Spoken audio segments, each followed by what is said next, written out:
اهورمزدا این سرزمین پارس را از سپاه دشمن، از بدسالی و از دیو دروغ بپایاد.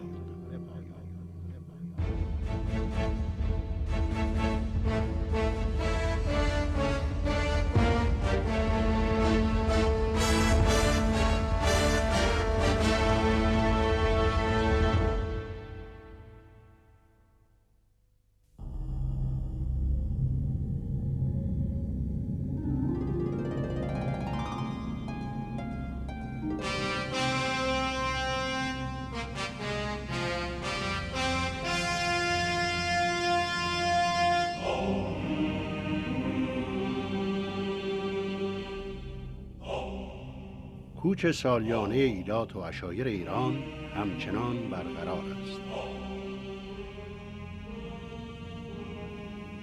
نزدیک به 3000 سال پیش چنین کوچه‌ای مسیر تاریخ جهان باستان را تغییر داد. آریاییان یعنی شاخه‌ای از قبایل هند اروپایی که در اصل اهل جلگه‌های جنوب سیبری بودند، مهاجرت خود به طرف جنوب را آغاز کردند. جلگه‌های حاصلخیز در دامنه‌های زاگرس و چراگاه‌های پرآب عرصه دامداری و کشاورزی تازه واردان شد و در اینجا بود که سرانجام مهاجران پردیس دلخواه خود را یافتند و نام خود را بر آن نهادند. سرزمین ما یک کشور خیلی بزرگیه.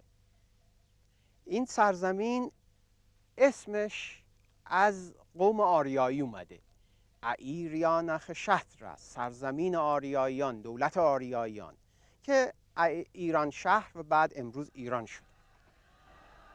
در این سرزمین پهناور اقوام بزرگ آریایی مثل مادها، پارسها، خوارزمیان، سغدیان، بلخیان، هراتیان همه آمدن و جمع شدن و یه دولت بزرگی تشکیل دادن زیر لوای مادها و هخامنشیان. این اقوام یه نوع توحید داشتن که زرتشت اون رو بهتر و پاکتر کرده بوده.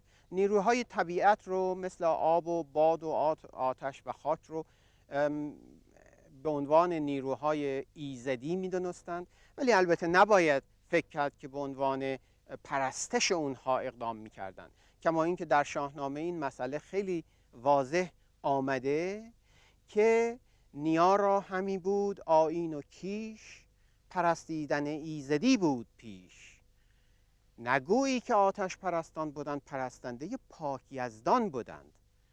در آنگه بودی آتش خوب رنگ، چو مر تازیان راست محراب سنگ.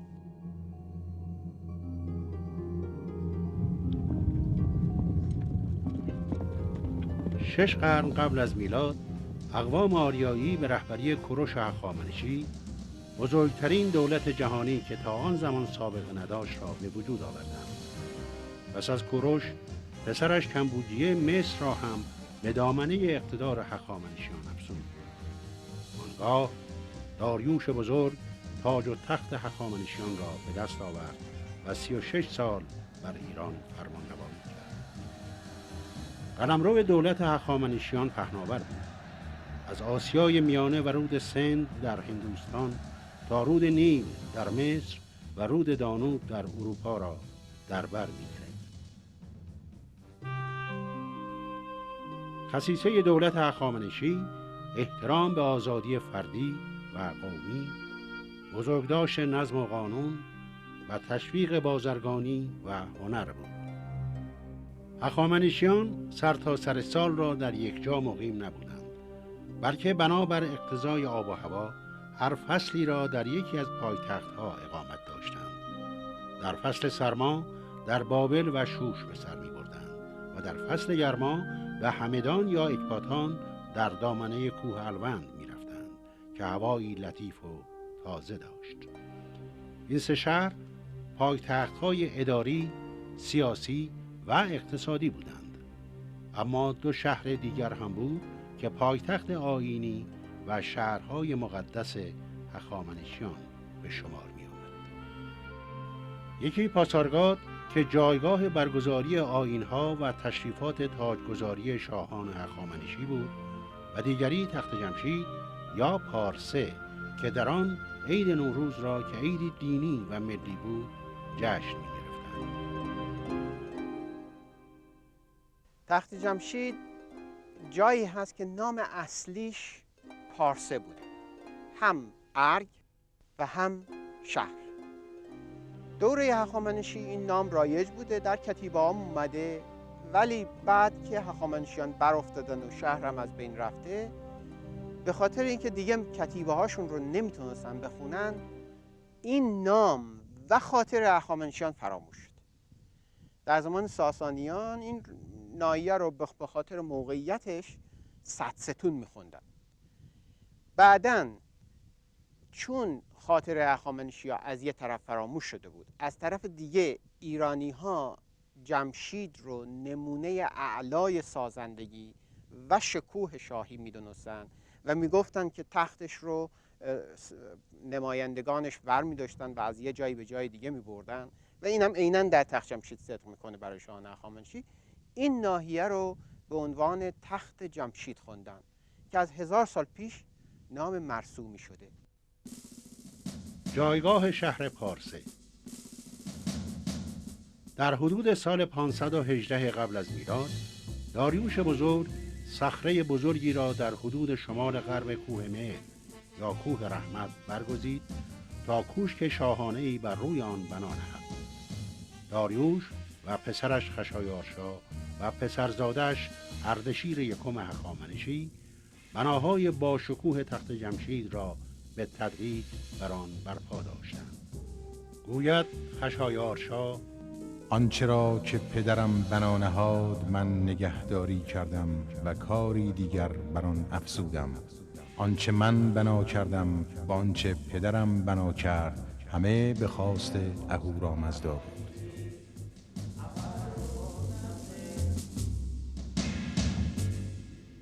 سالها طول کشید تا این تخت عظیم که بیش از 125,000 متر مربع وسعت دارد را برای پایه‌گذاری کوشک شاهی آماده کنند.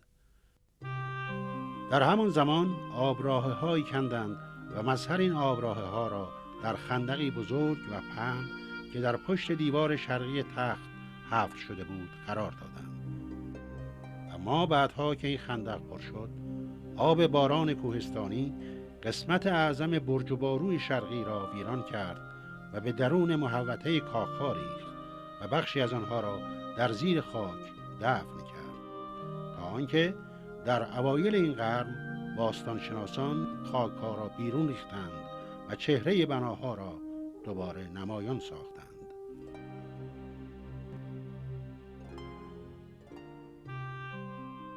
در تخت جمشید که ارگ شهر پارسه به شمار می رفته، چند بخش مهم وجود داشته است: پلکان و دروازه ورودی، کاخ رسمی و تشریفاتی آبادان‌ها، سراهای نشیمن و کاخهای کوچک اختصاصی، خزانه شاهی،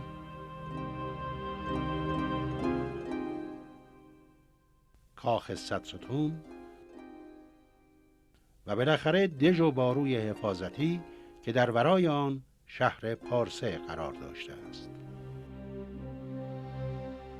تخت جمشید بازمانده ارگ شهر پارسه است. این هم دیوار ارگه. پشت این دیوار شهر وسیع پارسه افتاده بوده که بر طبق روال سنتی ایران با معماری خشتی برآورده شده بوده. در نتیجه بعد از اینکه اسکندر اونجا رو آتش زد و به نابودی کشوند، شهر خودش به ویرانی بیشتر رفت و دشتی بیشتر ازش باقی نموند. ولی این مورخین اسکندر برای ما گفتند و دیودوروس سیسیلی اون رو نقل کرده که این غنی‌ترین شهر زیر آفتاب بود و امروز فقط از این شهر بسیار بزرگ در این دشت چند تا تکه سنگی از خانه‌های اعیانی بیشتر باقی نمونده. اینک به معرفی قسمت‌های مختلف تخت جمشید می‌پردازیم. پلکان‌های اصلی ورودی. هر پلکان دارای 111 پله است که هر پله نزدیک به 7 متر طول، 38 سانتی متر عرض و فقط 10 سانتی متر بلندی دارد. پهن بودن پله ها و کوتاه بودن ارتفاع آنها احتمالاً از آن جهت است که عده بسیار زیادی از بزرگان اداری و لشکری و هدیه آورندگان گوناگون بتوانند به آسانی و در کنار هم از آنها بالا بروند، چنانکه در نقش‌های برجسته پلکان‌های کاخ مرکزی و کاخ آپادانا چنین صحنه‌هایی مجسم شده. در مشرق پلکان ورودی کاخ کوچکی است که دروازه ملل نام دارد، زیرا که نمایندگان همه ملت‌های تابع امپراتوری هخامنشی ابتدا به آن وارد می‌شده و سپس به سوی کاخ‌های بارعام می‌رفتند.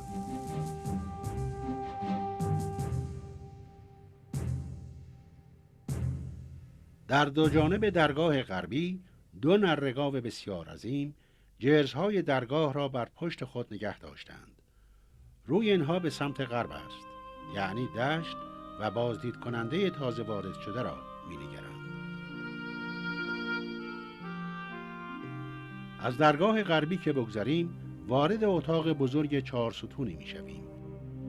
دور تا دور اتاق سکویی به طول 52 متر و ارتفاع 52 سانتی متر از سنگ سیاه رنگ خوشتراش تعبیه کرده بودند که محل نشستن میهمانان و نوجوایی بوده که به این اتاق انتظار می آمدند.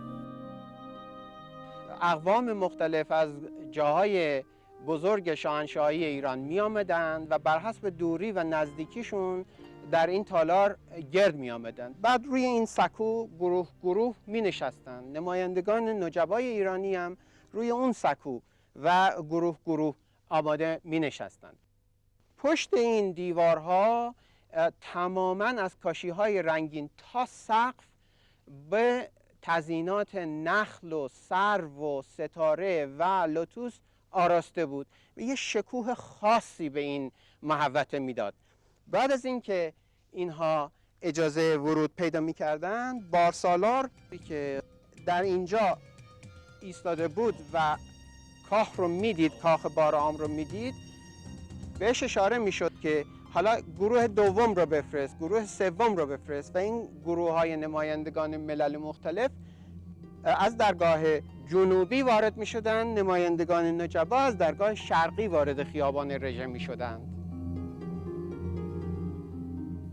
درگاه شرقی همان وضع و اندازه درگاه غربی را دارد، جز آنکه به جای نره‌گاوان دروازه‌بان ابوالهول‌هایی با سر انسان، تنه گاو و بال عقاب جرزهای درگاه را بر پشت نگاه داشتند.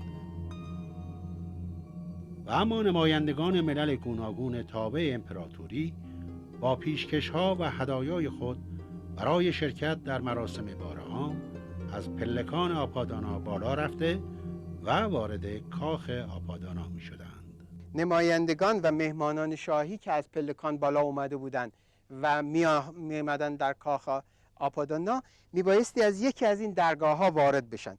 اینجا که می رسیدن درگاهی بسیار بزرگ با دو لنگه در بوده که از این درگاه ها هیچی نمونده جز این پاشنه های مدور و این جای قفل. درها هر یک 18 متر ارتفاع داشته، مزین بوده با ورقه های طلا و نقره گل و بته‌دار و نقش شیردار که وقتی این درها برای تشریفات بارعامی باز می شده به دو طرف تالار وارد می شدن و تردد می کردن. اینجا آپادانا است، بزرگترین و با شکوهترین قسمت تخت جمشید. ساخت آپادانا 30 سال به طول انجامیده است.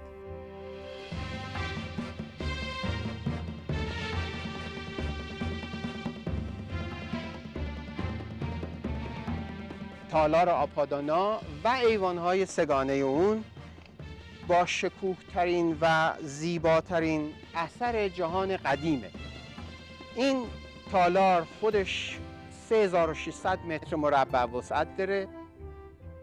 ستونهاش با 19 و 70 سانت با اون رعنایی و زیبایی در انواع مختلف نظیر نداره و دیواراش سر تا سر پوشیده بوده از کاشی‌های رنگین با نقوش نخل و گل و بوته و سربازان و حتی کتیبه و داخل تالار پر از قالی و فرش‌های اعلی بوده و بعد از اون داخل تالار که می شدید عده زیادی از اقوام مختلف به حضور پادشاه می رسیدند و اوج جشن نوروز در اینجا به انجام می رسیده. از 72 ستونی که روزی سقف آپادانا را برپا می داشتند، امروز تنها 14 عدد برجاست.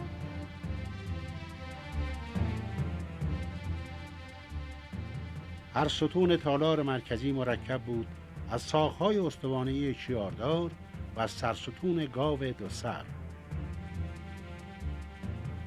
سقف وسیع و سنگین تالار بر روی الوارهای گران از چوب سدر یا سرو استوار بوده است.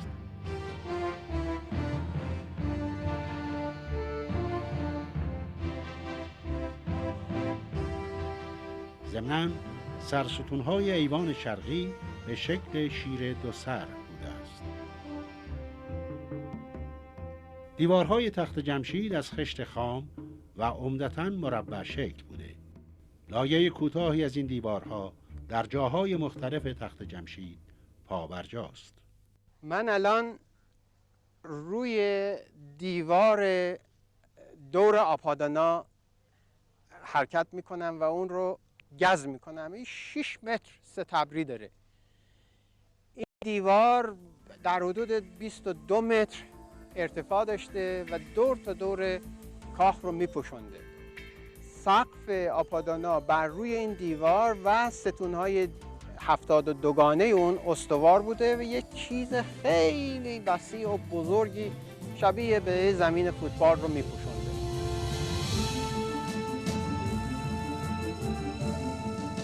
ساختمان این کاخ عظیم کاری بود سترگ و ماندنی. به همین سبب داریوش بزرگ فرمان داد تا نام او و بزرگی ایران شهر را بر 4 خشت زرین و سیمین به 3 زبان پارسی باستان، بابلی و ایلامی نقل کنند. پس 4 جعبه سنگی ساختند و در هر جعبه یک لوح زرین و یک لوح سیمین قرار دادند و در 4 گوشه تالار زیر پی دیوارها مدفون نمودند.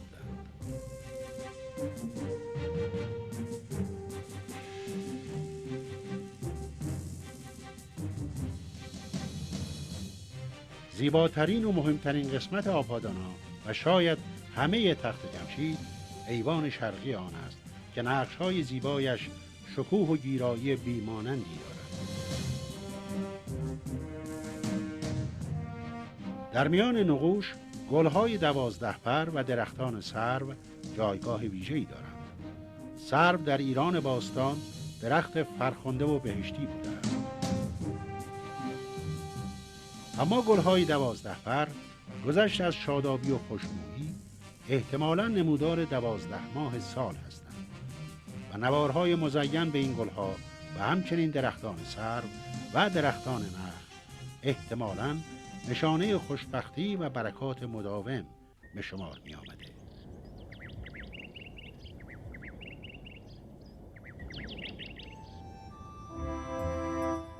در زیر سروها نقش شیر گاو شکن دیده می شود.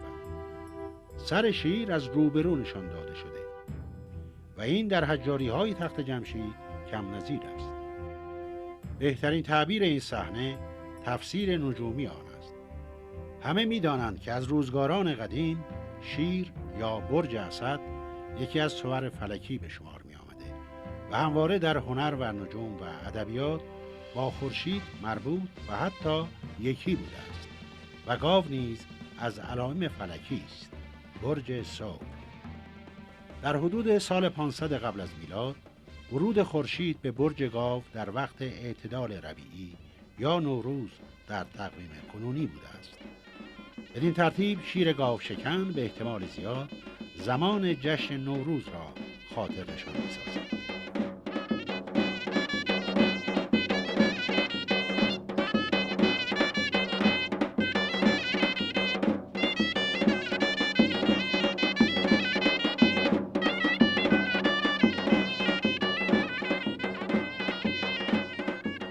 و اما جبهه بیرونی رو به حیات آبادانا آراسته است به نقوشی از سربازان، بزرگان، درباریان و 23 گروه هدیه‌آور.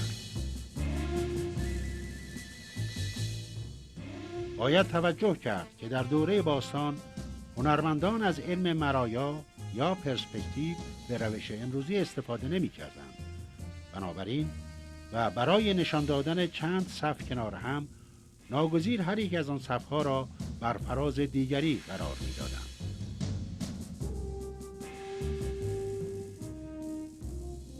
بنابر متون قدیم نخبه‌ترین سپاه ایران مرکب از 10,000 سرباز پیاده بود که هرگاه یکی از ایشان بیمار یا کشته می‌شد، سربازی دیگر بیدرنگ جای او را می‌گرفت. یعنی تعداد سربازان این سپاه هیچگاه از 10,000 تن کمتر نمی‌شد.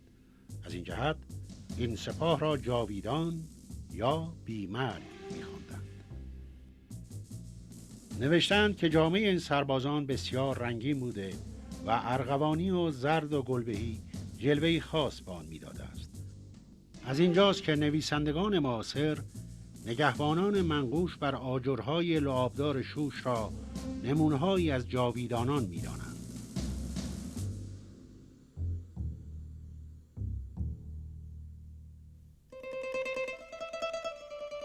پشت نگهبانان شاهی در 2 ردیف پایینی 2 صف از بزرگان ایران شهر می‌آیند. چنین به نظر می‌آید که بسیاری از ایشان بدون توجه به رسوم تشریفاتی سرخوش و گفتگو کنان گام برمی‌دارند.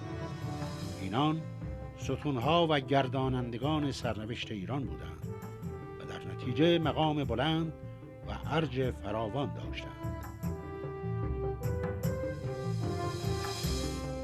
بیشتر بزرگان گلی و یا غنچه‌ای معمولاً شبیه نیلوفر آبی در دست دارند.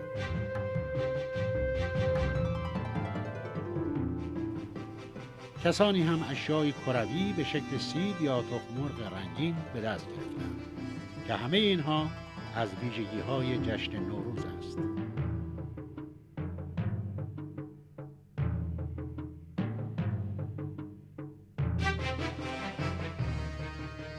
تحقیقات به عمل آمده نشان می‌دهد که 2 نقش بسیار زیبای بار عام شاهی که یکی در خزانه تخت جمشید میباشد و دیگری در موزه ملی ایران در واقع قرینه همدیگر و متعلق به پلکان‌های شمالی و شرقی آپادانا بوده که بعدها به دلایلی جابجا شده است.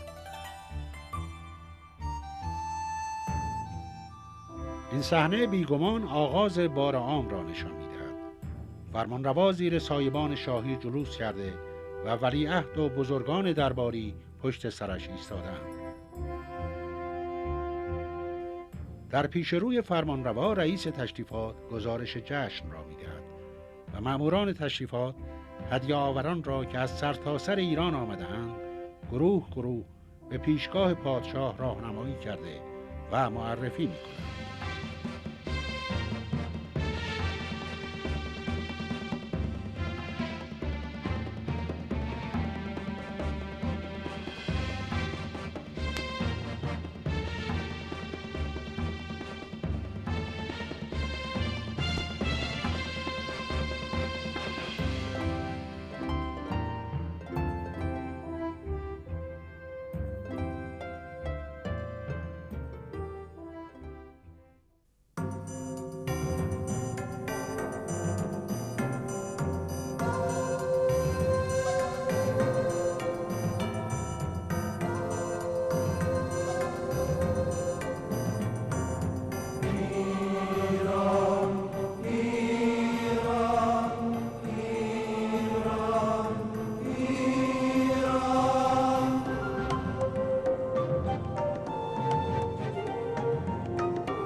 از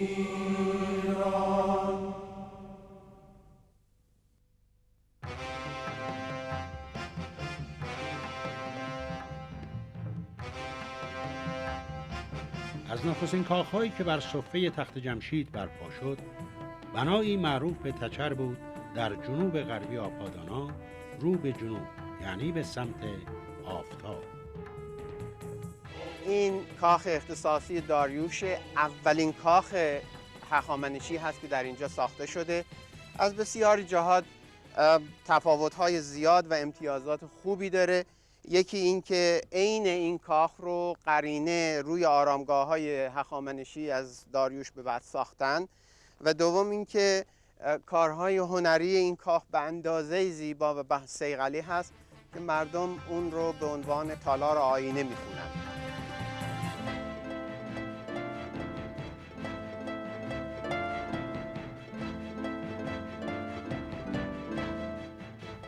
ستونهای این کاخ چه بسا از چوب بوده، ولی هیچ اثری از آنها باقی نمانده است. کف اتاقها با فرش قرمز رنگی پوشیده بوده است.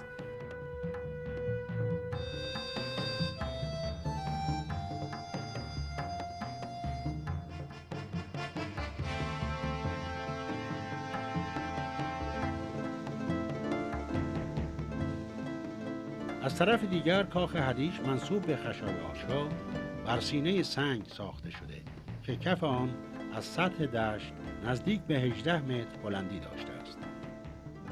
متاسفانه به علت شروع آتش‌سوزی مهیب اسکندر در این کاخ، آثار بسیار کمی از آن باقی مانده است. حرمسرا یا اندرون. این کاخ به شکل حرف ال لاتین است که در جنوب کاخ خشایارشا و غرب خزانه جای دارد و همان است که بازسازی شده و امروزه بنیاد پژوهشی پارسه، مرکز تحقیقات هخامنشی و موزه تخت جمشید را در بر گرفته است.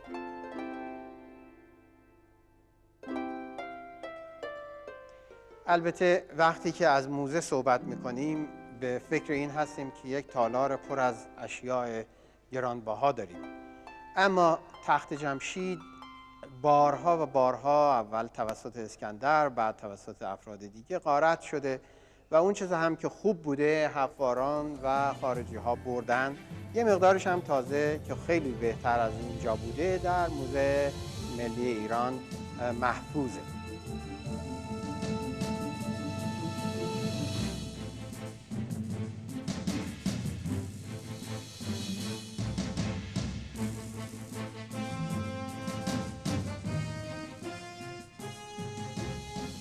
بنابراین توقع زیادی نباید داشت از اینکه این موزه خیلی صاحب غنایم و گنجینه‌ای باشه. معاذا اینجا یک تالار بازساخته شده هخامنشی هست، به این معنا که پروفسور کرفتر آلمانی اینجا رو در سالهای 1930 بازسازی کرده.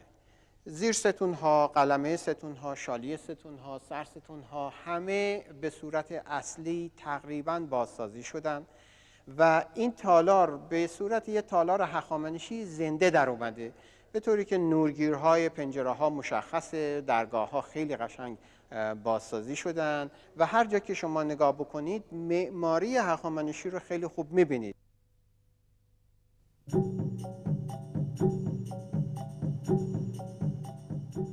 تالار مرکزی یا سه دروازه. بر دو سمت درگاه این تالار نقش واحدی نقل شده است. 28 تن از بزرگان ممالک تابع هخامنشیان اورنگ یا تخت بزرگ پادشاهی را بر دست گرفته و به درون تالار میبرند. بر روی تخت کرسی فرمانروایی نهادند. اردشیر یکم هخامنشی پسر خشایارشا بر آن نشسته و پشت سرش ولیعهد وی ایستاده است. تاج و دستبند و تزیینات نقوش از فلزات گرانبهای گوهرنگار بوده که همه را تاراج کردند.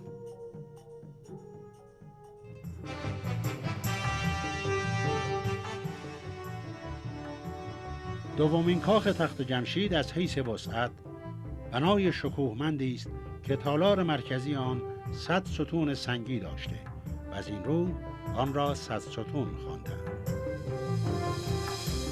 ما الان در کاخ صدستون هستیم که خشایارشا شروع کرد و اردشیر پسرش به پایان برد.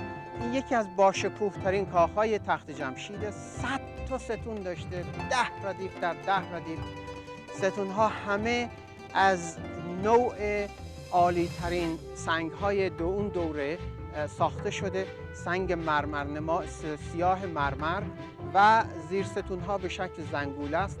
قلمه‌ها شیارداره، اون بالا گل و بته است و با بالای ستون سرستون‌های دو سر گاوه که شاهتیرها روی اونها سوار می‌شده. با شکوه مرمر سیاه زرنگاری هم توأم شده بوده و این یکی از زیباترین مناظر تخت جمشید رو تشکیل میداده. از درون این ساختمان‌ها آثار زیبایی از دوران هخامنشی به دست آمده که مهمتر از همه مجسمه کوچکی از سر یک جوان است از جنس خمیر لاجورد به طول 6.5 و عرض 6 سانتیمتر. مجسمه این جوان چشمانی از سنگ گران قیمت داشته که بعدها به یغما رفته است.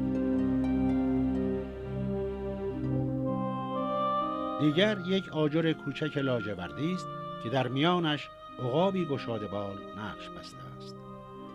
نقش عقاب زینت بخش درفش ایران هخامنشی بوده است و از آنجا به اروپا رفته و بر پرچم بعضی کشورهای اروپایی نقش بسته است. کاخ صدستون دارای 2 درگاه اصلی ورودی جنوبی و 2 درگاه اصلی شمالی است.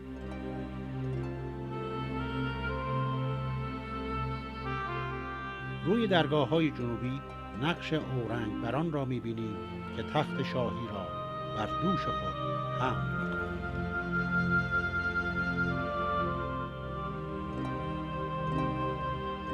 و اما درگاه‌های شمالی، روی هر جرزی ما 5 ردیف 10 نفری داریم. هر یک از این افراد از یک طرف نشون داده شدن، قرینه اونا هم از طرف دیگه بر روی اون جرز. برای که قرینگی اینها رو نشون بدیم یکی از این تصاویر رو انتخاب میکنیم. 1 2 3 این 4می. از سوی چپ که نگاه کنید شمشیرش پیداست و کماندانش از پشت پیدا هست. حالا اگر به این طرف بیاییم روی این درگاه قرینه نفر 4م از طرف دیگه دیده میشه، به طوری که خنجرش رو دیگه نمیبینیم ولی کماندانش که اون موقع در پشت بود حالا دقیقاً از جلو دیده میشه. مجموع اینها یک فرد رو تشکیل میده، یعنی شما روی این 2 درگاه 50 تا تصویر دارید. 50 نفر دیگه هم روی درگاه بعدی درست شدن که در نتیجه میشن 100 تا. این 100 تا افسر امپراتوری ایرانه که 100 تا ستون رو مظهر و نماد هستند.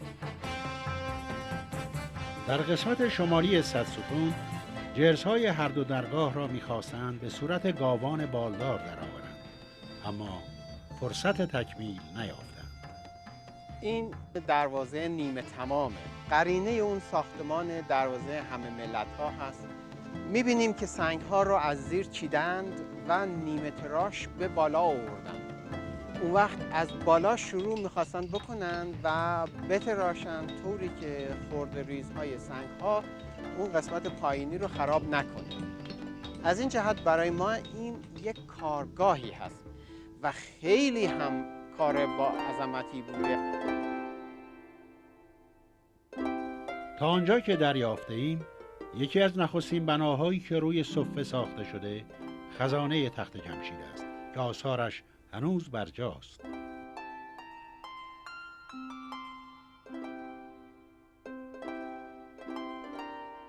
در میان اشیاء مهمی که از این جا یافت شده 750 لوحه گلین است که بر روی آنها مطالبی در باب دستمزد کارگران ساختمانی تخت جمشید به خط و زبان ایلامی نقش کردند.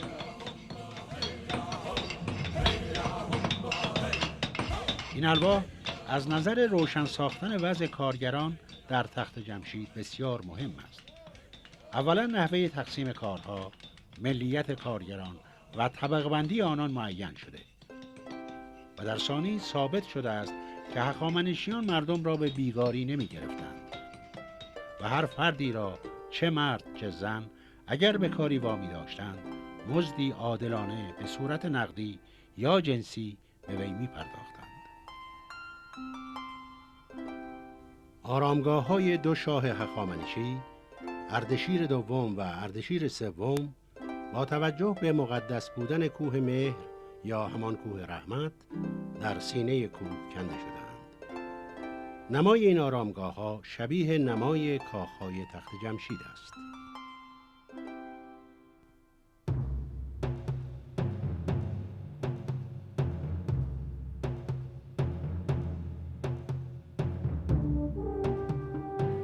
پارسه یا به قول یونانیان پرسپولیس دوانگرترین و شکوهمندترین شهرهای جهان به شمار می‌رفت.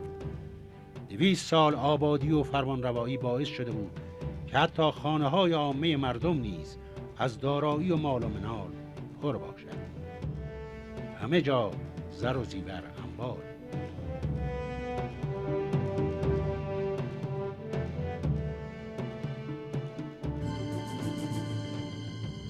لیکن در اوایل سال 330 قبل از میلاد این شکوه به سر آمد.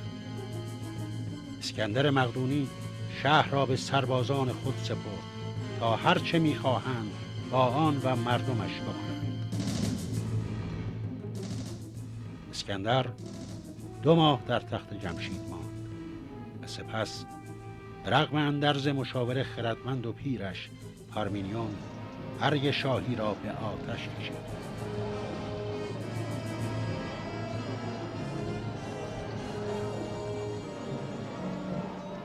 ظاهراً این کار از کاخ زیبای هدیش آغاز شده است. کاخی که یه روزی یکی از زیباترین کاخهای هخامنشی بوده، اما از اون اصلاً هیچ چیزی باقی نمونده. فقط زیر کف بنا با یه مقداری سنگ‌های سوخته از در و دیوار به جا مونده. این دلیلش آتش سوزی مهیب اسکندره. در اینجا به پایان دوره هخامنشی میرسیم. تخت جمشید که یک روز گوهر معماری جهان بود، شهر پارسه که یک روز زیباترین شهر زیر آفتاب بود، همه به وسیله آتش سوزی اسکندر و حمله اسکندر از بین رفت. اینجا پایان کار تخت جمشید هست. ما به دوره 200 ساله خودمون خاتمه میدیم، ولی نام این با نام سازندگانش و نام ویرانگرش به تاریخ پیوسته.